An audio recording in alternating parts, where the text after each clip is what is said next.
Well, this is the Final Boss editing instructional tutorial about developing a character's journey. So I've studied. So one of the reasons I'm doing this is I am not the best at character development myself in my own writing. So I figured the best way to learn is to teach to a degree. And I read a bunch of stuff on character development, kind of pulled together the things that I learned, and kind of synthesized a few things that I've observed myself in my writing and why certain things work and certain things don't. And then kind of synthesize them, put them in a deck, and then kind of we'll talk through them like as we go through. So pretty much, hopefully this won't be I think this will definitely not be the last tutorial we'll do because we got enough donations for another one on plot structure. But pretty much, this is how these work. So in each of these, like, I'll kind of talk through the aspects of writing. Like, so we're doing character development today, and then we'll do plot structure, world building, and then theme development, which I'm actually kind of excited to get to. So you can see the donation goal on the bottom, and if that's in the way, let me know. Or if there's something blocking things, let me know as well. I'll look, because I may have to readjust things as we go along. I feel like the comments almost might get in the way. Yeah, we'll see. Oops. I should make us smaller. Yeah, or maybe I'll put us in the right. Top right corner. God, there's so many shenanigans. Huh? But anyways, I was gonna say if you want spread the love, and I'm gonna be recording this video for many other for posterity. And those are all the kind donors. I want to make sure they get their recognition because they bought the next tutorial. So pretty much how this will work is, if you like this, donate. We'll make more. Also follow, do all those fun things. This will go up on the YouTube channel too. And we're doing a little promotion today. I probably should have put it in the main shebang, but if you want half off of one of our paid edits, tweet with I'm trying to learn this Twitter nonsense. So tweet with that hashtag, on the bottom right. FBE _character_development. Indeed. Indubitably. Tweet that out, and I'll look at everybody who did that, and then I will. And I had it for 14 days, so I'm going to look at it in 2 weeks. So then you don't have to worry about. If you miss this thing, you won't get your 50% off your edits. But yeah, that's there. Anything else I'm missing? I don't think so. Cool. So let's dig in. So we're going to talk about a few things with regard to character development. One is the 4 essentials, and you'll see that. Oh, would you send this out to people if they wanted it? No. Yes. So I'm going to probably post this all up on the little website. How's it going, Bookfish? You came just in time. We're doing our You're up early, bro. tutorial on character development. You're up early for a Sunday. Morning. Yeah. Yeah, hardcore. More power to you. So we're talking through what I've learned about character development. So we're going to go through the 4 essentials. So this is a device used by John Truby in his work, Great Storytelling. And I'll talk about where all this stuff came from later, as you can see. Next thing, we'll go through the character. I can only out of bed and do a lesson, indeed. Next thing, we'll talk about the character map, which is kind of the more detailed view of a character's journey, what those steps look like, and I'll pause for questions between each of these little sections, and I'll read over the comments. And then talking about characteristics versus character. Aw, the poor dog. Talking about characteristics versus character, and then how can you use this in your writing and what you would do to a degree. So, I don't know if that makes sense. Off we go. So the first thing is the 4 essentials. So after this section, I'll kind of just run through this, and I can stop for questions after.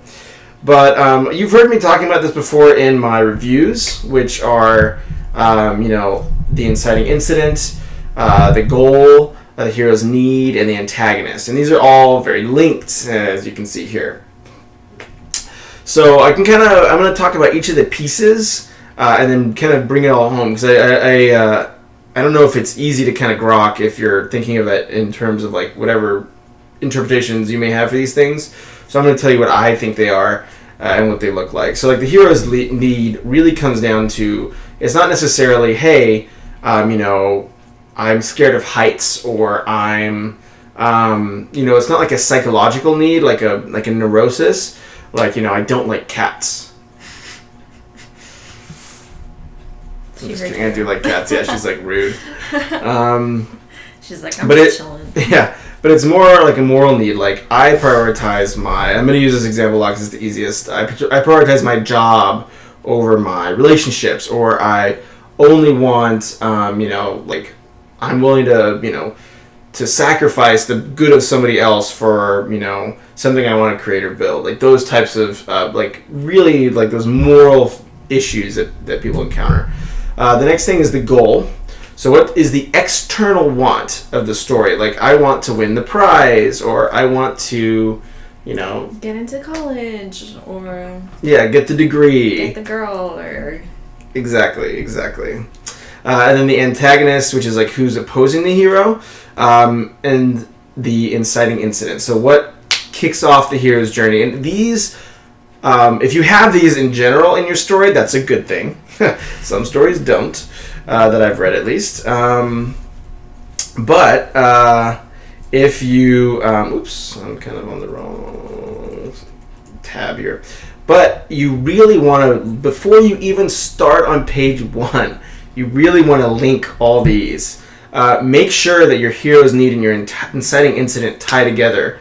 Make sure the antagonist was there to a degree in the inciting incident.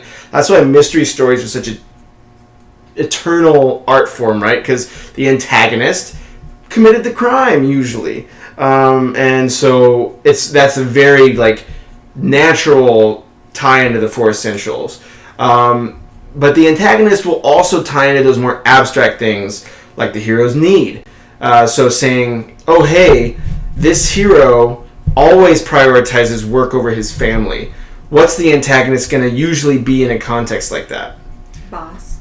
The boss. Somebody who tempts him to work more. The tempter, like the snake.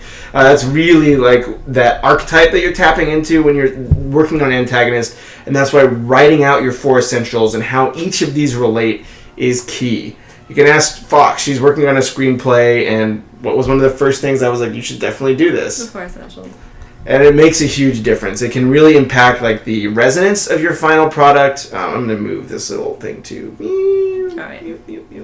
I may just delete it. Yeah, that's the goal for the next one. I'm just going to delete it because we don't need it. Boop. Got too much stuff in here anyways. Unnecessary. You can see the cool donors up there. So like those are kind of the fundamentals of like what those 4 pieces are, and we'll probably talk a little bit more about how those relate.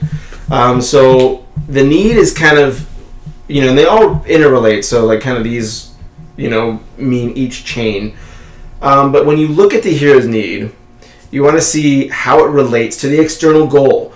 Like, and usually you want them to be opposed. Like, if the job is if like I prioritize the job over everything else, I will usually be striving for a promotion or like the deal.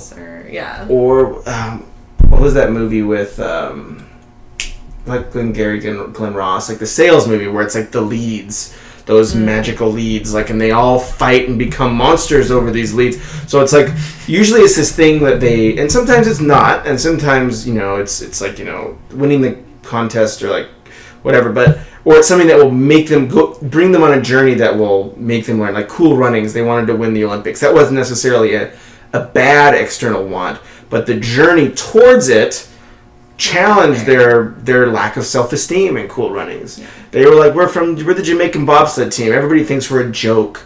That feeling of like failure was like, you should like dig up the moral need or make it worse or like bring it to light, right? Absolutely. So it's whatever the moral need creates as a want, like I want to be like get the promotion and be number 1, or whatever will bring out trying the need. To get the goal will bring up, oh wow, like I got issues. Yes. Yeah, very true. So the next thing will be how it relates to the antagonist. And the antagonist, kind of like we were talking about earlier, is the great tempter, right? Like, so you have to know, how does this specific antagonist, hit my moral need. So I remember thinking in Smishmosh's story about Laser Sloth. Like the antagonist was kind of like this zoo guy. I'm probably misquoting it, but like, you know, the more you think about, like, hey, the kid was dealing with the loss of his father, and he was becoming a recluse, and he was shirking his responsibility to the community to a degree. And that's like what those reclusive heroes' moral need usually is like a human being has a responsibility to a community to have belonging. And the fact that like the hero is closing himself off, that means he's hurting the community around him by closing himself off. And you want to show him hurting the community around him, but then you want that antagonist to also have that same kind of impulse, or to bring it out and make the hero become more reclusive, to close in on himself even more, tempt him to become cut off and become the hermit or whatever, like that final confrontation, or be a hermit. And we'll talk about later how the antagonist mimics the hero's succumbing to his like fear.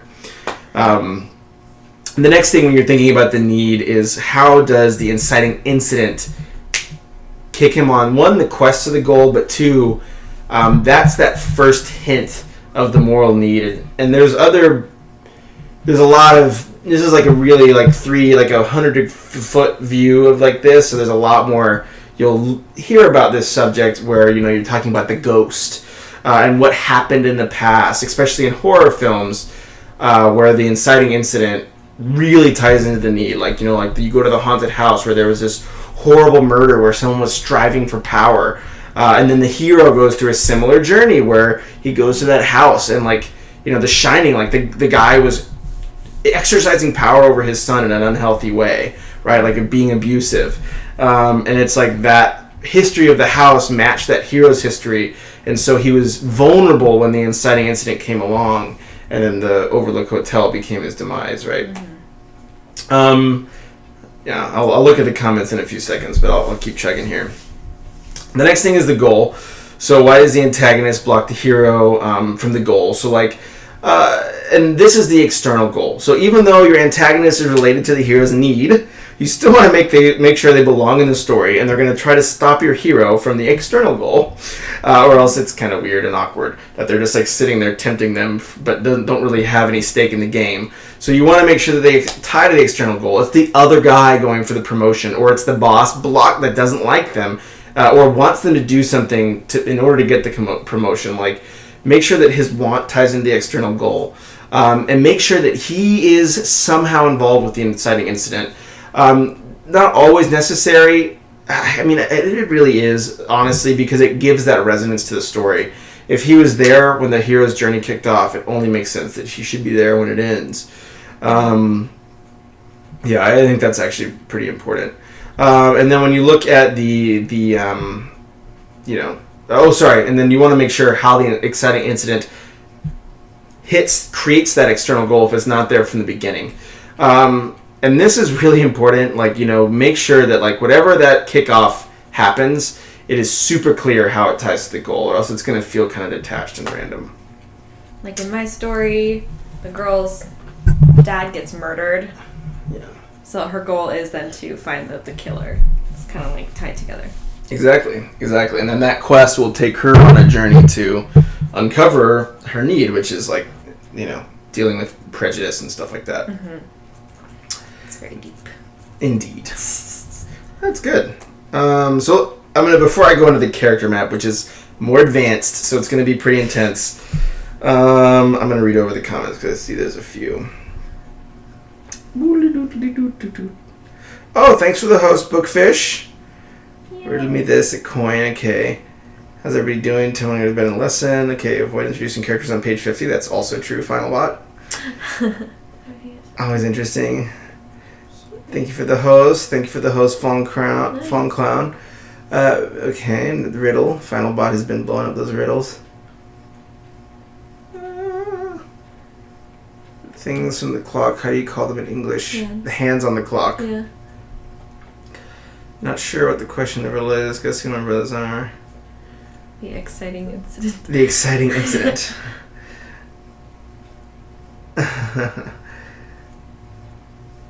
Can a hero be lazy at the beginning but change that middle attitude to achieve his goal. Yeah, I think so. You still want to give them a minor goal.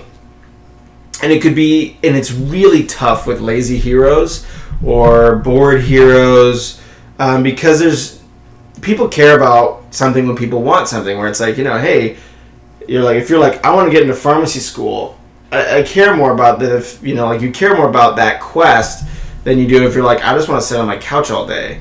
You do want to give them some sort of mini goal usually, even if they're lazy, which is like, they want to shut somebody out, or like someone's trying to get to them. It's tough to handle a lazy hero. I would say handling a lazy hero takes a very advanced. I don't do it because I don't have the skill set, I think, to handle it. It would be beyond my skill to accomplish. I think it's possible, but it takes a lot of technique and skill to give those little mini goals, keep your scenes interesting up until that big goal hits. And that's kind of what you have to do with a lazy hero. But it's really hard, I would say, actually. Of my characters, I describe the need in both what she needs and what she thinks she needs. So it's like the goal versus the need, right? Exactly. So I'm actually going to talk about that a little bit, Bookfish. It may be in a different framing, but yes, and I think there is the disconnect between what the hero wants, like the external, like I want a promotion, and what the hero needs, like I actually need to spend more time with my family. Yeah. Like they think they need that promotion to be happy, but then they realize that what they really needed was to get in touch with their family or take a step back or something like that. And this ties into a really fantastic article, and I have it. It's from Robert Olin Butler's book, From Where You Dream. He's a really famous writer, and he talks about yearning. What's up, Ant77?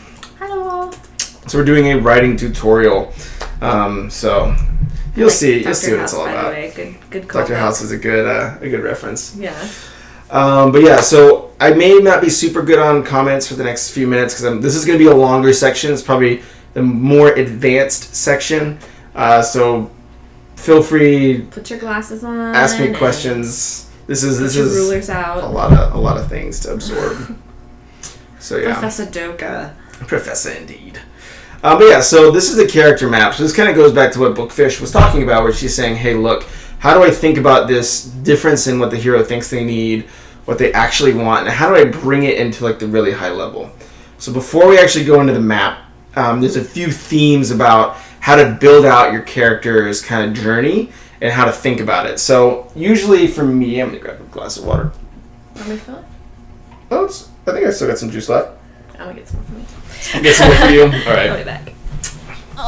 But there's a few things to think about. So first you start at the universal before you get to the concrete, because it's easy to get lost in the details when developing a character. It's easy to be like, oh, well, she's like, a mom, but her kid is like an alien, and like, whatever like those details are. So I always encourage, and then if you're in the details, in like the weeds already, you'll never step out, or it's much harder to step out and think about the universal themes your character's trying to accomplish, especially how they relate to your story's theme.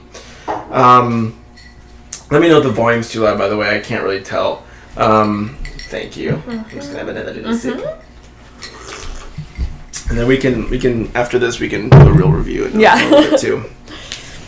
But you start with the universal and the character. What are they yearning for? And we'll talk about this in a second. What is that like life kind of that drive that creates the goal and those types of things? And then once you get a step down from there, you look at their fears and their strengths that fall out of that universal theme. Like, what are they afraid of? What's driving them? And then, the antagonist. And they are the hero inverted. Or the hero that's made all the wrong choices, or completely given into their moral. Like, the boss probably doesn't have a family and he lives alone, and like, so it's like whatever that dark side looks like. So we'll talk about that so this is the character map, and I can send this out, and I'll put it on the Final Boss website up there in the corner. But we'll talk about the top first, and we kind of work our way down. So you see the little universal and the concrete as it goes down. It's a complex map. It is a complex map. That's why I'm saying it's a little bit more advanced. Take it slow. Don't have to get it all. That's why I recorded it, put it up on YouTube or whatever. Go back, look at it. But we'll talk through it step by step. Yeah. And then if it makes sense, or if you guys take at least one or two things away, I'll consider it a success. So we'll see. So the universal, the biggest universal is yearning, right?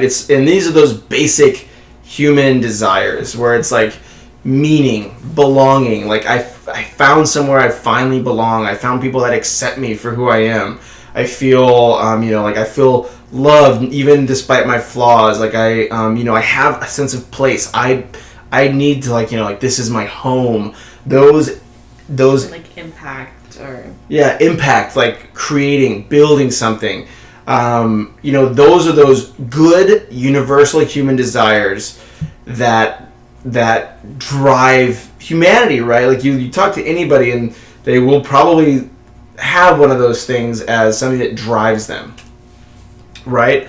And the theme is what you as the writer, and that's usually the theme of your story, what you as the writer think is the right way to achieve that as a human, and that's what gives those universal stories that impact, right? If you're like, I think, when true meaning is not accomplishing something, it's caring about people self-sacrificially. Maybe that's your theme, and all your story is going to hinge around that, and your character will have to either be confronted with that truth and either accept it or deny it, and that's where the lie comes in. And this is kind of what Bookfish was referring to, where she was saying, well, what does the hero actually think he's going to get, and what is it? And this goes, kind of to that boss example, where I think true meaning is achievement in the workplace. Is driven by that. I think I will become a full and whole, I will accomplish something where, I'm actually neglecting the family, and your theme could be like meaning is actually through community and sacrificing for your family, whatever that is.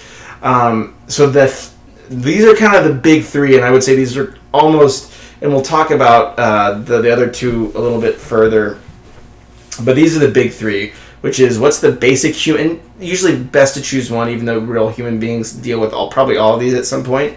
But for your story, choose one.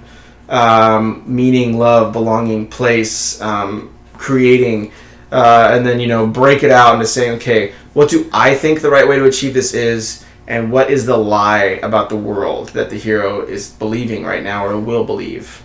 And then whenever you're living a lie, it creates pain. And it creates a negative situation. So that's the moral and psychological need for the hero. And the moral need is what we talked about earlier in the 4 essentials, right? So this is even kind of a level up.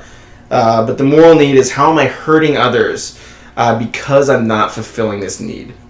And the psychological need is kind of what I was talking about more in terms of characteristics, but it's like those neurosis, the fear, like, it's like I'm trying to think of a good example. Like if you're really unhappy at work and you keep thinking, like, if you just get that next promotion and then you get it and you just get more and more depressed and you're exhausted and you're working yourself, you're like hurting yourself because you think you're going about it the wrong way. Exactly. And that's like, how is that lie visible in his exhaustion or his depression, having a stutter or who knows, like maybe anger. Maybe he gets mad at his kids and that relationship is falling. Or I guess that would be moral, but that hurts him too.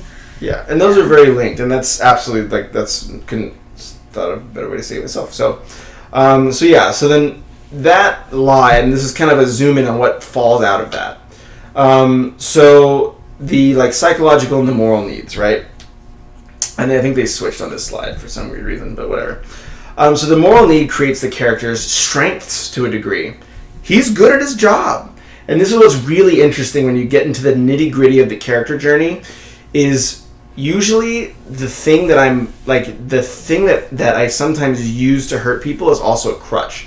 So I'm protecting myself because I'm good at my job. I don't want to be vulnerable to my family or whatever. And I'm just working harder and harder. So I become amazing at my job. And my moral need actually creates the hero's strength as well as his weakness. That fear, so if I'm good at my job, I sacrifice everything for my job, I'm obviously going to be badass at it. And when I first get confronted with some of the challenges of the story, I'm going to fall back on that strength. And you'll see in those like work stories, the hero works harder. He goes even earlier to work, and like he tries to cope with the coping mechanism he's already so used to. And you know, that's what kind of breeds the issues down the road. And that psychological need, like that stress, is built off of fear.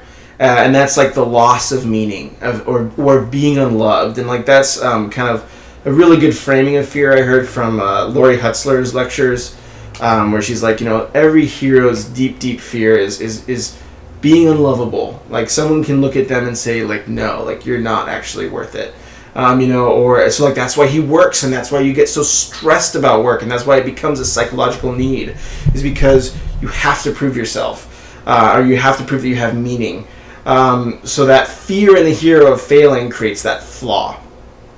And you know, that's like, you know, whether he's acting in a wrong way, hiding from fear, what him hiding away looks like.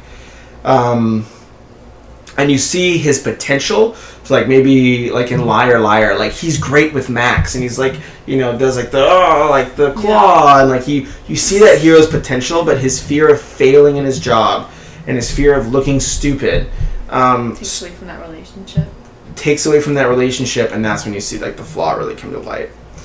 I know that's a lot to process. I hope that makes sense. Does that make sense to you? Yeah. Okay, cool. Yeah. So this is a little bit more, so this is how this kind of hits the story structure. And it's tough to talk about character kind of in a silo, because character and story are pretty much the exact same thing. So whenever people separate them, it's kind of hard. You know, story, you can always go into more detail there, but every time you talk about a character, there are implied story beats that have to happen.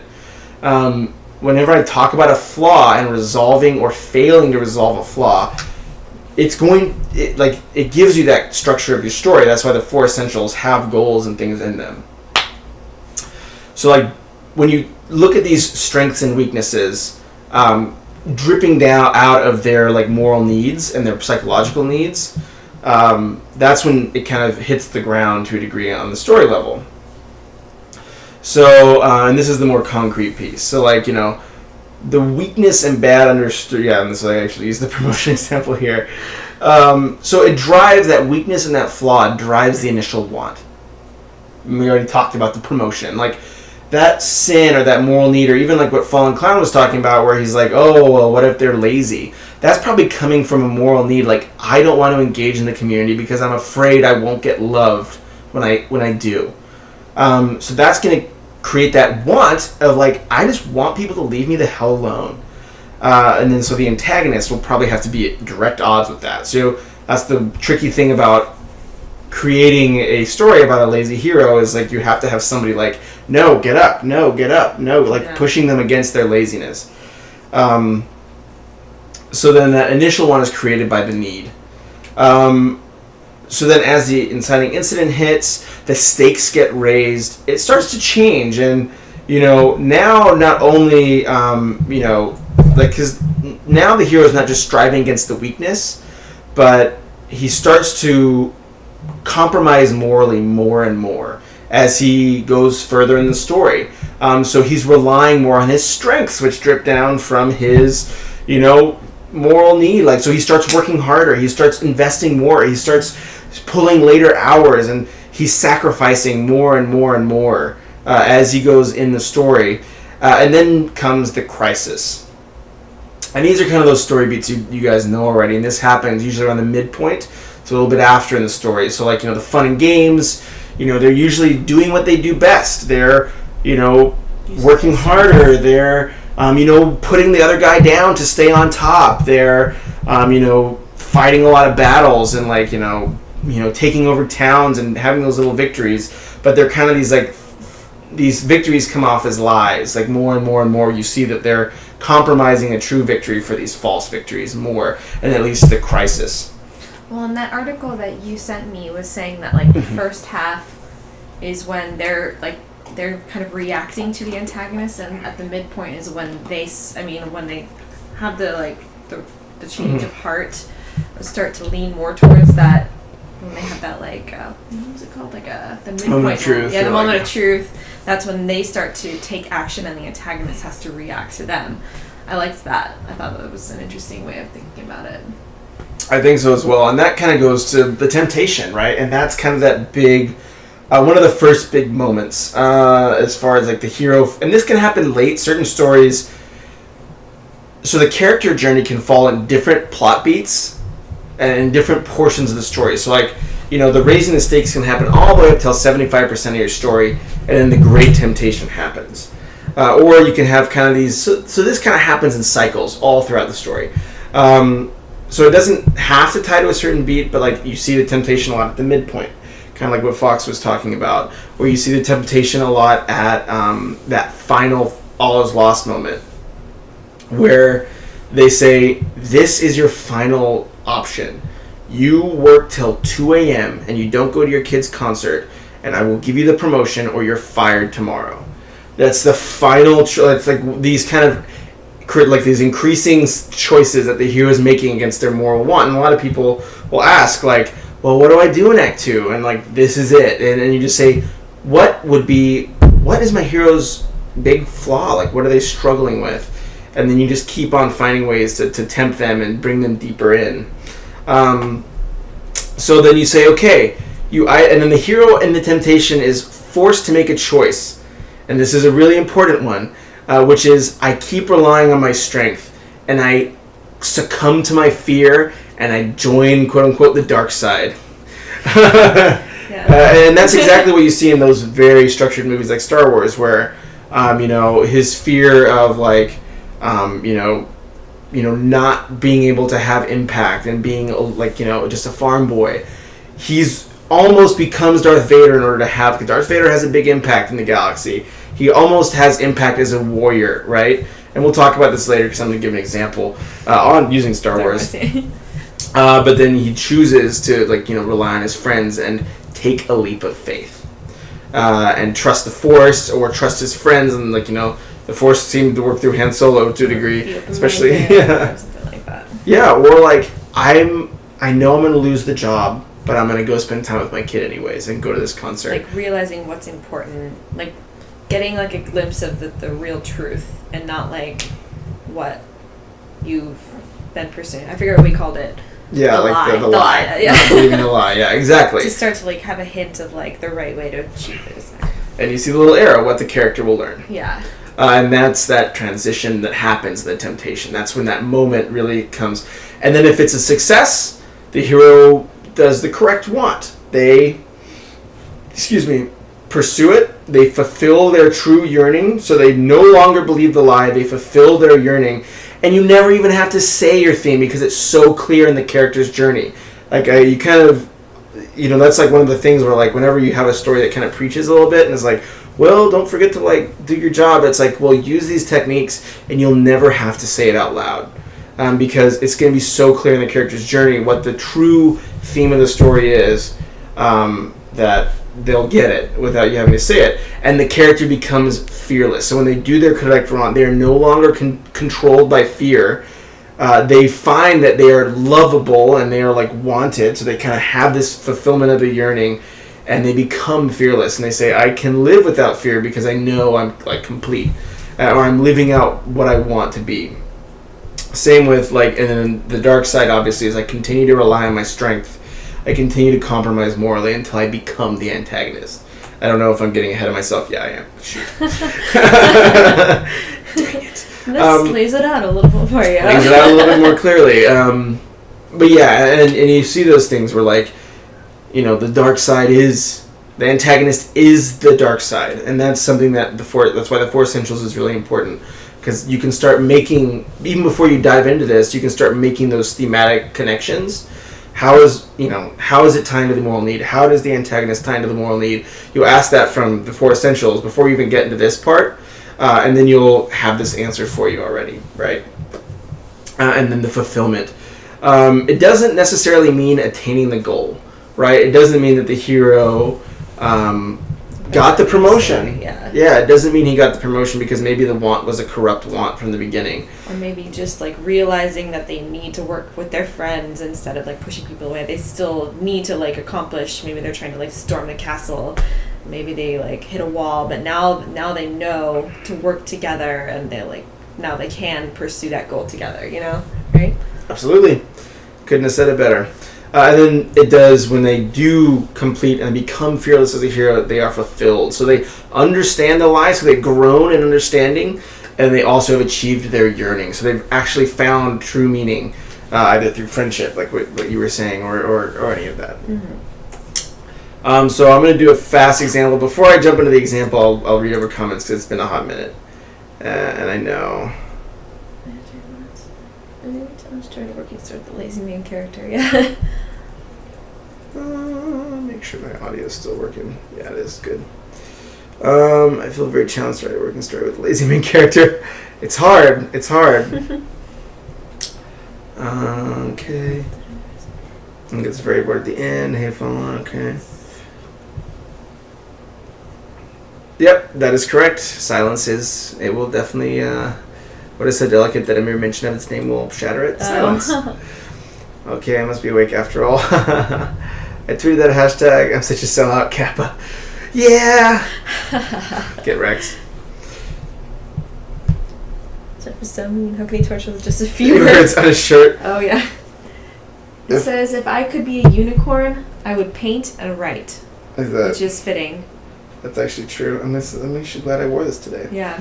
If I could be a unicorn, I would paint and write. Temptation. Yeah. What's going on, Wordwin? Good to see you. Welcome to the party. Yeah, the first annual. Just kidding, final boss tutorial. But yeah, hopefully it's helping. And you know,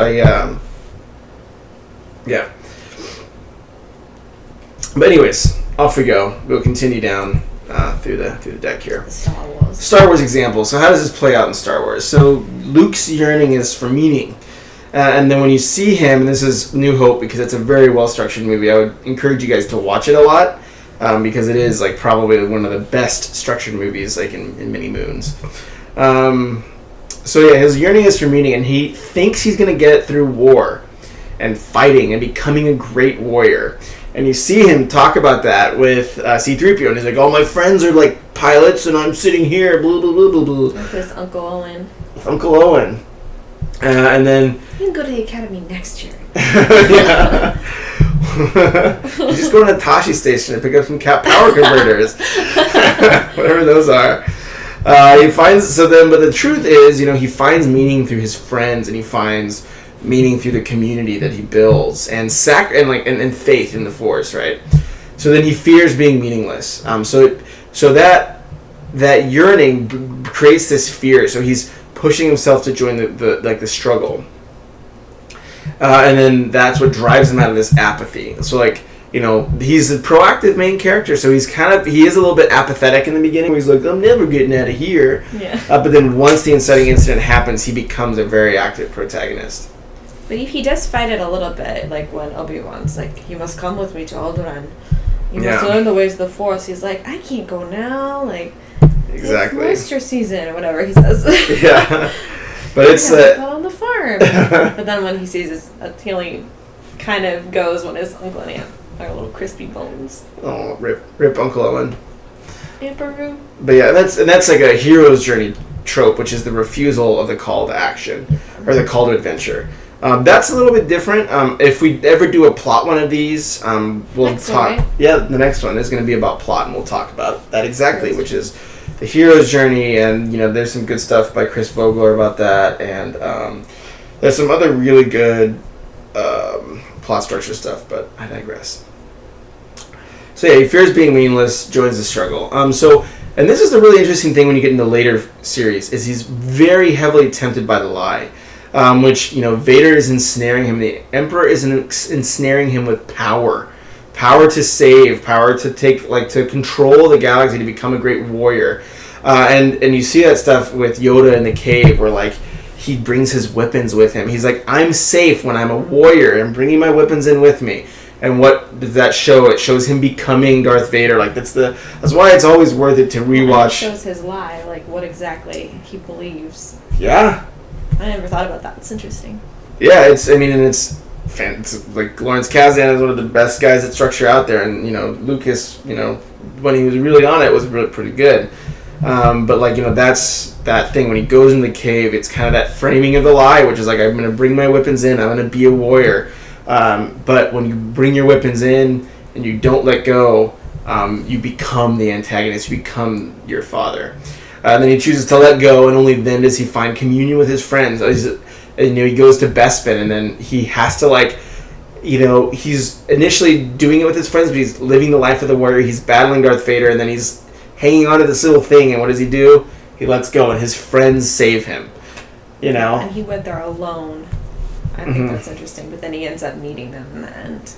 It's true, and then he tried to do it on his own. It's true. Couldn't do it.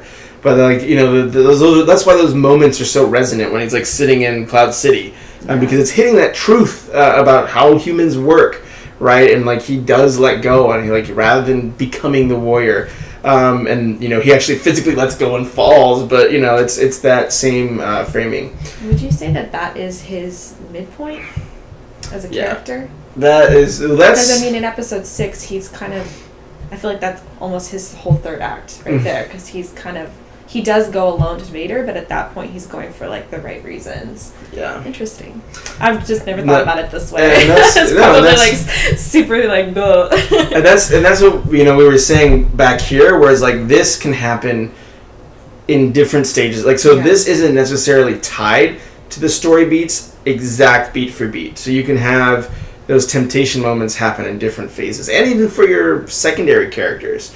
So like a secondary character in like a novel, like you need to develop that more. Like that's why George R.R. Martin's God tier, because he's able to develop these great journeys even for these secondary characters, like Daenerys learning to believe in herself.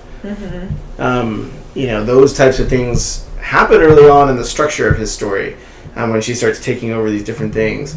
Tyrion coming to grips with like his father and that was pretty gnarly. Yeah. But then he's fulfilled at the end. The war has ended. His father is part of the new community. Oh, lots of comments. Anakin Skywalker. Hey Majin, how's it going? I'll jump into comments in a segundo. He's fulfilled in the end. The war has ended, and his father is part of the new community. Yeah, and that's actually the funny thing about why they actually bring the Ghost back. Is they have this? What do they have at the end of this Empire or Return of the Jedi? A big party, everyone's in the final frame, including Darth Vader. So he's even resurrected his father out of his father's lie into the community, and he's sitting as a ghost in the background, and everybody else is, and you see that final frame. What is it? Everybody in community, everybody in the same frame. Pretty smart way to handle it. Character versus characteristics. So I'll talk about this, but I will read over. What Star Wars movies should I watch? All 7 of them. I would watch the first 3. As in 4, 5, and 6. Yeah, 4, 5, and 6. Let it go, let it go. Well, thanks for hanging out. We're winning. Thanks for the host, as always. Start with the prequels. Leave the sound off.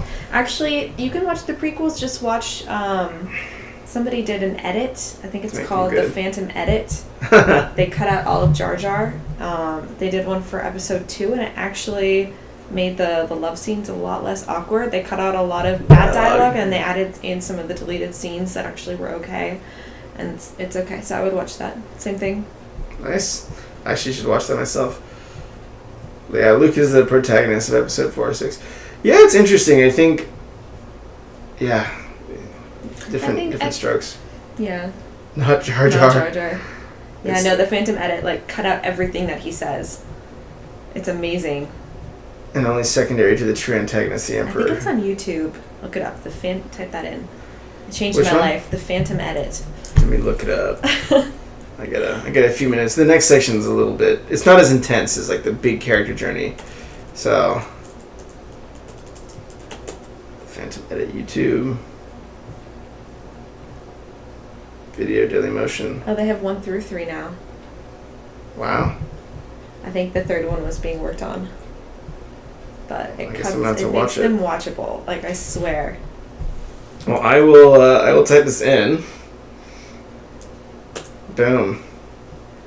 So yeah, you guys can get your later word win. Thanks for stopping by. I think the second one he changes a little bit, but the love story is better. It's an episode 3 rewrite. Oh, nice. I need to check out more script sources. All right. You don't dislike Jar Jar? I don't. You don't dislike Jar Jar? Who doesn't? Get out, fallen clown. Oh, fallen clown. Yeah, well, teach their own. Yeah, no. I didn't mind him when I was a kid. Yeah. And then I got older and I was like, oh.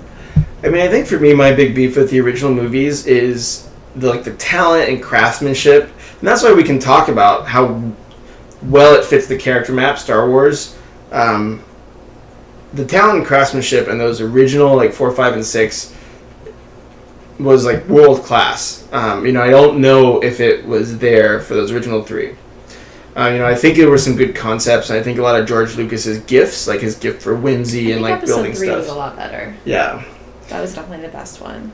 But and also just some basic screenwriting stuff, don't have a bunch of silly dialogue when you don't need it. It was the dialogue that was really bad. Yeah, even episode 3, I'm remembering. No, and she's like, "Kid, you're breaking my heart." I was like, yeah, what? Yeah, I don't mind some cheesy stuff, but that was what the hell did she just say? Yeah, exactly. And those. And then they're like, "Oh, she died of a broken heart." I was like, "Is that real?" In space, they can't fix that. So yeah. Yeah, rip Padme. Yeah. Yeah. Phantom Edit is a decent watch. There's a ton of them all. I like the Jar Jar Sith theory. I like the fact that the movies of Sith have only one pupil. Yeah, it's kind of sad. All right, characters versus characteristics, and we're almost done. And then we can either do an edit or we can go to sleep. Yeah. I'm open for either. So this is kind of you hear this a lot, and we've been talking a lot about character, but we haven't been talking much about characteristics like hair color, all these things. So, I know I've heard this asked a few times. I've heard good advice on building characteristics that mesh with character, so I figured I'd just share that here as well, because I think it fits under the same kind of umbrella. So what's the difference? Pretty self-explanatory, I think. But this is something that I think that is sometimes a missed opportunity, which is how do you make those characteristics really bring out the character and kind of frame it or give an ironic set to it.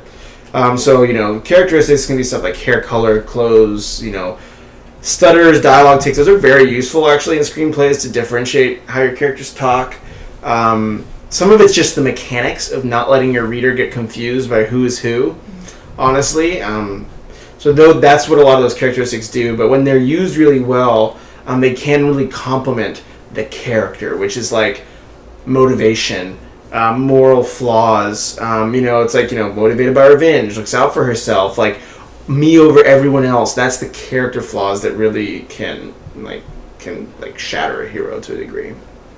Characteristics can be I use daggers, whatever. And these are, usually caused by coincidence, preference, whatever, but the character is caused by moral choice, which we were talking about earlier. And yes, this is kind of some tools, I think, that help when creating characteristics. Those sources of irony are huge. I think King's Speech is one of the best examples of that. They turned a characteristic into a character flaw, which was I don't believe in myself.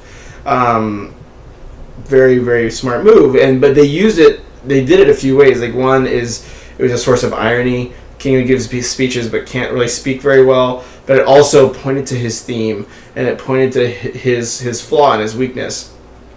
Make it a source of conflict. Jaws is the classic example. The guy doesn't like water. He doesn't so then of course he's the guy tasked to go kill this killer shark. Make it a pointer to those characters. I think. In Smith Schmosh's screenplay about the kid's loss of his father, struggling with that, you can have him still wear his dad's jacket, whatever. That's a kind of an extreme example that still has the bullet holes, but yeah, I was that's pretty grim. Poor kid, yeah. Rip dad. Also uses suggestions of themes. So the father always measured his success by accomplishment, but the theme is ambition. So you have like a trophy wall, like whatever those characteristics are. That like the kid goes home and you see like all the brothers' trophies and like none of his, or like whatever those are. Like, but that character is gonna have to deal with that problem, and the suggestions of the flaw, becomes a recluse. And this is kind of like what you were talking about with that more locked-in hero. These are more self-explanatory. So I think we're kind of running. It's been a minute anyway, so I kind of want to go through it quick. We're almost done. 11:30. So we've been going for like how long? It's been a while. Almost 30, 40 minutes. Good lord. Okay.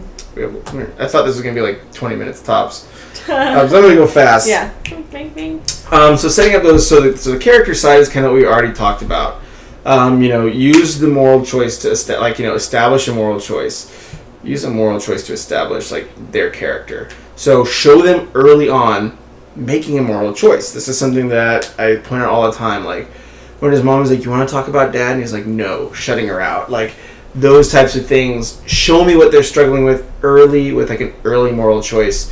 So I know, because the reader won't know what their flaw is, even if you've thought it out. So make sure you have a space or a scene where that's going to get at least surfaced. Show them fail, like one of those tests. Choose the lie. Yeah, and this is what we talked about earlier. When misfortune and struggle comes, they rely on the flaw more, they depend on the flaw more, and it gets worse. Then helps them attain a false victory. So he does succeed at work, but then he loses the moral victory. He estranges his son. And then that leads to that all is lost moment. So I'm like, holy crap, this false victory failed me. Now I either have to change or I just double down and become a monster. They don't think about it in those terms, but that's kind of like what happens, right? Monster sounds pretty good. Yeah. I didn't say anything. Wait. What? Let's focus. Ew. Yeah, so then, he bets everything, including the promotion he just got to reunite with his son. Elf is a good example of this. The dad. So that's a different story structure. That's a God, what is it called? It's like Traveling Angel. Traveling Angel story where Elf doesn't have as big of a moral problem. Will Ferrell, he's a little weird, but he kind of doesn't believe he's a true elf, which I guess is true. He helps other people. But he goes in, and everybody else in that story has a problem, and they all change. Like the dad changes, the mom changes, like that whole. Zoe Deschanel changes. She's no longer cynical. So like that's more of a Traveling Angel story structure where this good guy comes in and heals the community. And they did a good job in Elf where he has his own things to work on, but that's not as pronounced as how he changes the world around him. So how do we apply this? Jar Jar. Rip Jar Jar. Phantom edits, decent watch, okay. Bugfish! I'm chatty, make face palm puns all the time, super clumsy. It's okay. I'm clumsy, I'm awkward. So are you really a Sith, Bookfish? Is that what it is? That means Bookfish is really a Sith. Damn. Crazy. Man, I liked you, Bookfish. Turns out we were pretty evil, but so it goes. She does deal in absolutes. She does deal in absolutes. That's true. Is the last word important? Answer to the riddle of candle. My life can be measured in hours. I start by being devoured. Thin, I'm quick, fat.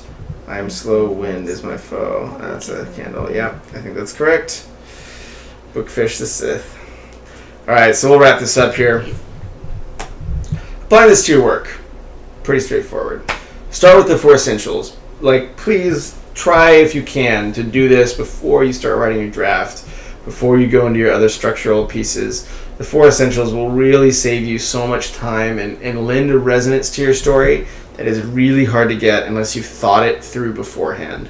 I've found it to be a useful tool. I do it on every single story I write, and it helps me a lot. I mean, they're not perfect. A lot of my execution ain't there, and maybe I'm even doing that wrong, but honest to goodness, the quality of my work before and after was pretty stark, even though the after still probably has a ways to go.